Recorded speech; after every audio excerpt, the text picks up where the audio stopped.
Welcome to Lesson 4 of our course on Philippine Indigenous Communities.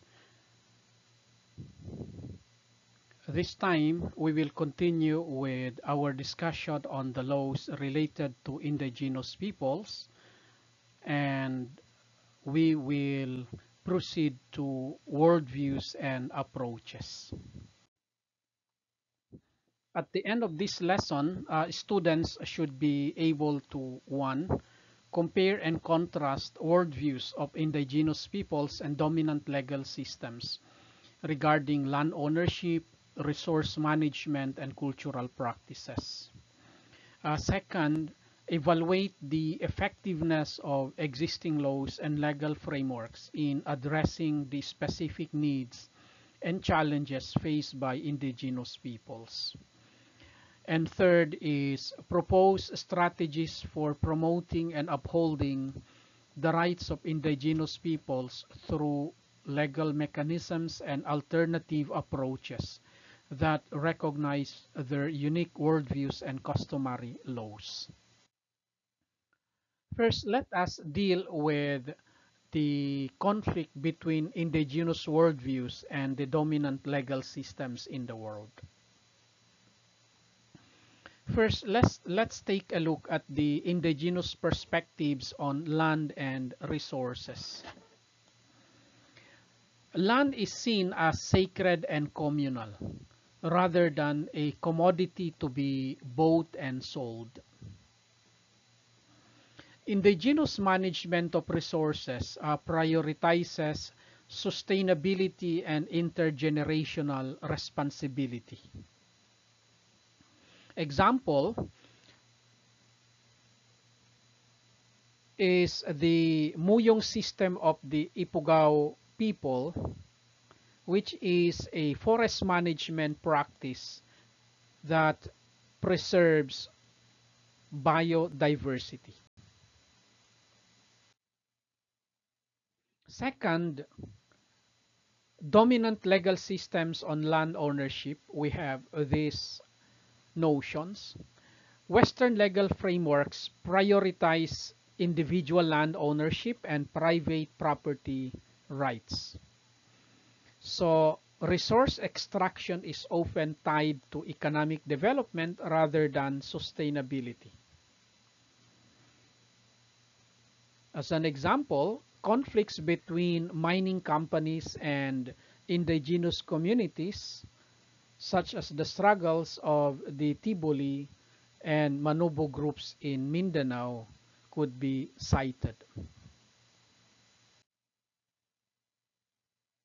Now, let's evaluate the effectiveness of existing legal frameworks. One, strengths of current laws protecting indigenous peoples. IPRA, or the Republic Act 8371, no doubt provides legal recognition of indigenous rights, whereas the UNDRIP affirms indigenous people's rights at the international level. And the NCIP, or the National Commission on the Indigenous People, serves as a government body dedicated to indigenous concerns. Now, let's take a look at the limitations and challenges. One is weak enforcement of indigenous rights, especially land disputes. This has been mentioned also in our previous lesson. For example, conflicting laws, mining and land use policies that override indigenous claims.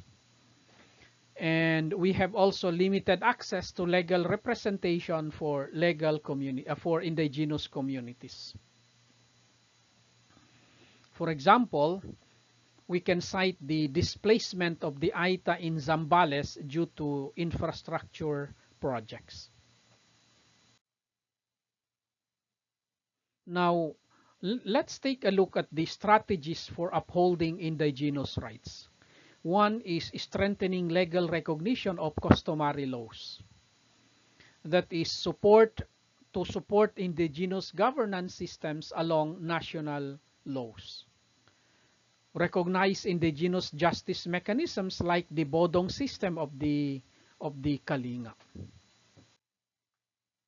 Second is improving law enforcement and legal support.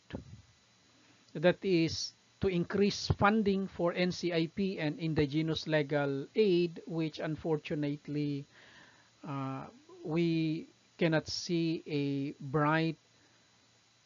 aspect, bright prospect in that regard. Strengthen penalties for violations of indigenous rights. How about the third strategy? That is promoting collaborative decision making. So we always need to require the free, prior, and informed consent in development projects. Another is encourage partnerships between indigenous communities and policy makers, whether at the local or national levels. So in conclusion, let me reiterate that understanding indigenous worldviews is key to ensuring genuine recognition and protection of indigenous peoples' rights. Point 1. Indigenous perspectives value land as sacred and communal, emphasizing sustainability and intergenerational responsibility. Point 2, dominant legal systems, on the other hand, often prioritize private ownership and economic development, usually leading to conflicts with indigenous values. Third point, while laws like IPRA and UNDIRP provide frameworks for protection, challenges in implementation, enforcement, and access to justice still remain. So to move forward, we must, 1, recognize and integrate customary laws into national frameworks. Number 2, strengthen enforcement and legal aid for indigenous communities. And number 3, promote collaborative governance grounded in free, prior,